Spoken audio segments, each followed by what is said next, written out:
This is study number 13 from Fernando Sor's Op.60. Follow the lesson for free, of course, as always.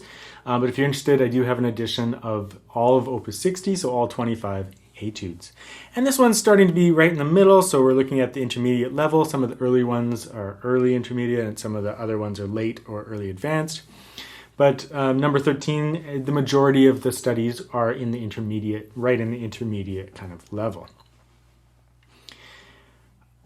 As with number 12 that I did previously, we're starting to look at increased activity, not necessarily busy work, so not necessarily like fast playing or something like that, but definitely increased activity in the left hand and more shapes that you just navigate more quickly, even though the tempo isn't that fast. But that kind of movement requires, some finger independence and some leading up to it. So that's what has happened here. And this etude or study, he's pretty much using the interval of a sixth throughout it or a third, which is a very similar interval because it creates the chords as you go. Sometimes they are also tenths, which is a compound third or a third an octave above. So Sor is very conscious of his compositions always. So he doesn't just hold sixths the whole time or something like that. He's pretty musical about all these etudes, so you get a little bit of practice with that, but he doesn't hold on to it the whole time. A couple of things to talk about here. We'll talk about the shapes and what's required. You're going for really as legato as possible. You can play it a lot slower. One reason that I would choose a higher tempo is just from bar 9. If you play the first section slow, it sounds actually quite lovely, but then you get to bar 9 and it feels a little lethargic. It feels like that has to move more quickly. Therefore, it's a game of choosing your tempo based on certain parts of the piece only. So, nevertheless, you have to choose a slow tempo when you first start the piece, just to make sure you're learning it very well at a high quality level. So go slow, and then you can choose your tempo later. Let's talk about some right hand fingering in this one. You could go through the piece playing a lot of the sixth and thirds. That's those intervals at the top.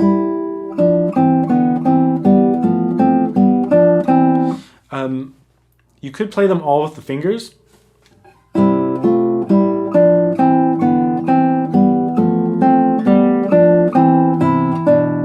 And that's tempting to do, but it's a lot of quick choosing of different finger combos. Is it I and A, or is it A or I M, or is it M A? There's so many choices based on where the strings are. So I tend to use my thumb when Sor puts a down stem in the mix. So he starts off with 3 voices, so that throws you off at the beginning. So I do the first few with I and A. And then I switch to thumb, and he puts that down stem. Whether he's intending you to do it like that, it's unclear, but it does make a certain amount of sense putting the thumb in the lower voice. And I've talked about this before, keeping the voice separation clear by choosing right hand fingering, that keeps it clear, if the tempo and the legato allow. So I switch to thumb, and I kind of alternate the upper IMs, but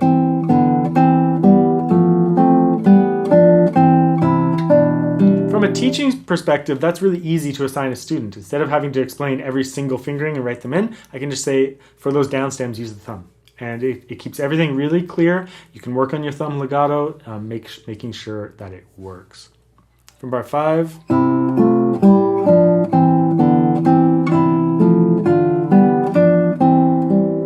Except for there, I would probably go I, thumb in bar 8.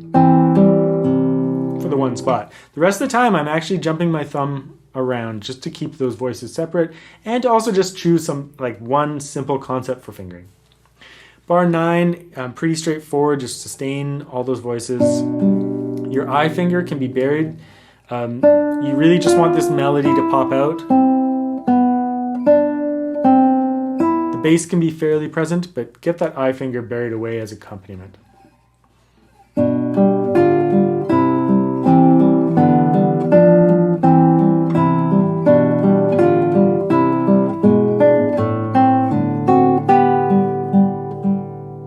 And then you're back to that same texture. This time, when he repeats that first section at bar 17, he actually doesn't have a third voice, so I just keep my thumb in the bass the whole time.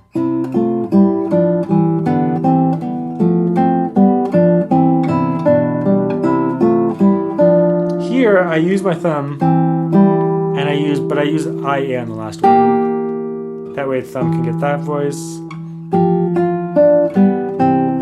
I also do a little bit of a writ just because of the change in fingering, and also just to break up that section. Just, I don't want to get sappy with the pieces or anything like that, but if you choose just like one moment to do it, that can just break up some of like the kind of grabbiness of the piece.